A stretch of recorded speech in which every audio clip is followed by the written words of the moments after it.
sa Comelec.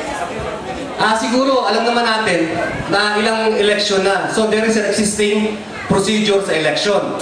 Ang sinasabi ko kanina, yung nakapag-elect na ng homeroom officers at ngayon ka palang magkakamap ng Comelec. So, para bang nauna yung kalesa sa kabayo na tapos ng eleksyon ng homeroom, ngayon mo palang recreate ang Comelec. Tapos, dapat sa creation nga sinasabi ko kanina ng isang body, ng isang organisasyon, kinukonsulta sa general membership at hindi yung executive committee lang. Kasi ang regular function lang ng isang executive committee na dapat na ginagawa niya sa ordinary day, na yun lamang ang kaya niyang gawin, aprobahan, nang hindi kinukonsulta ang general membership. But the creation of an elective office or Comelec, ay dapat kinukonsulta to sa body.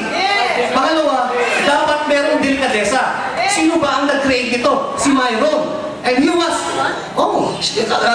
was still the president at that time. Dahil hindi pa nagkakaroon ng election. There was no time over yet. So, it is assumed na siya pa rin ang presidente at that time.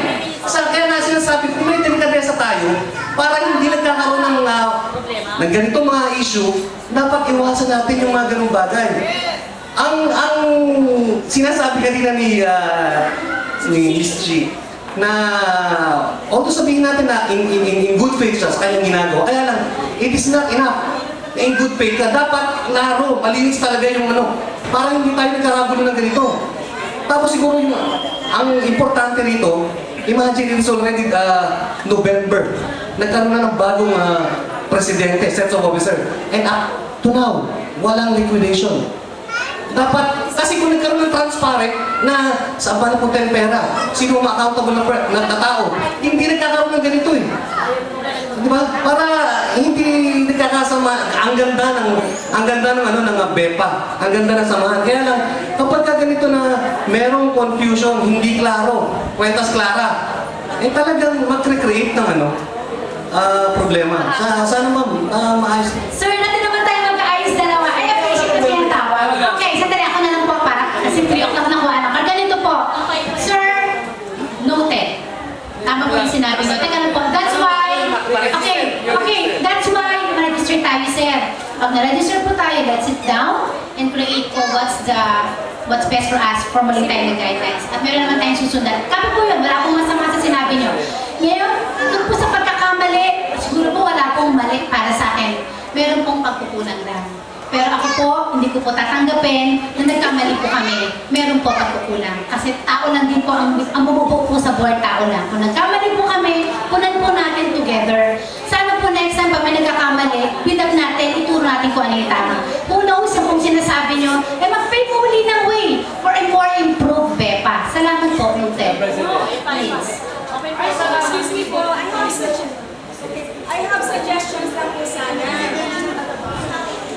Sorry po sir, excuse me, suggestion lang po na sana sa mga susunod na pagkakataon, i-erase na yung mga verbal orders. Sana avoid verbal orders. Tapos, kay cash man yan or instructions man yan, sana put it in writing.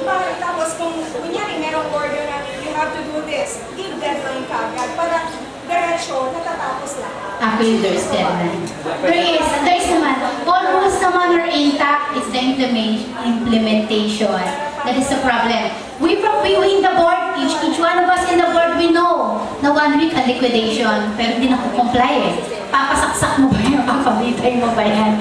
Ano nangyayari? Sige, matagal pa naman ang term. Pag nagsara na lang tayo, saka natin tuloy. Kasi nagkaka-problem pa rin. Tao lang tayo, pero maganda lahat ang gusto natin mangyari sa BEPA. Sana nga, ito pala sana ay maging parang blessing in disguise, no? Akala natin nagkakagulo tayo, pero may maa-arrive pala tayo. So yun, pagka nangyari na po yung SEC na register tayo, we will call for a meeting again. But I cannot promise na all members because when we sit down with the SEC lawyer, para wala pa samaan ng loob, when we sat down, with the SEC lawyer, he understands the nature of the organization. Na it's not easy for us to convene all parents just to have quorum. It means po 1,000 plus parents dapat umattend para valid ang ating meeting, otherwise invalid Kunwari, wala ko. Baka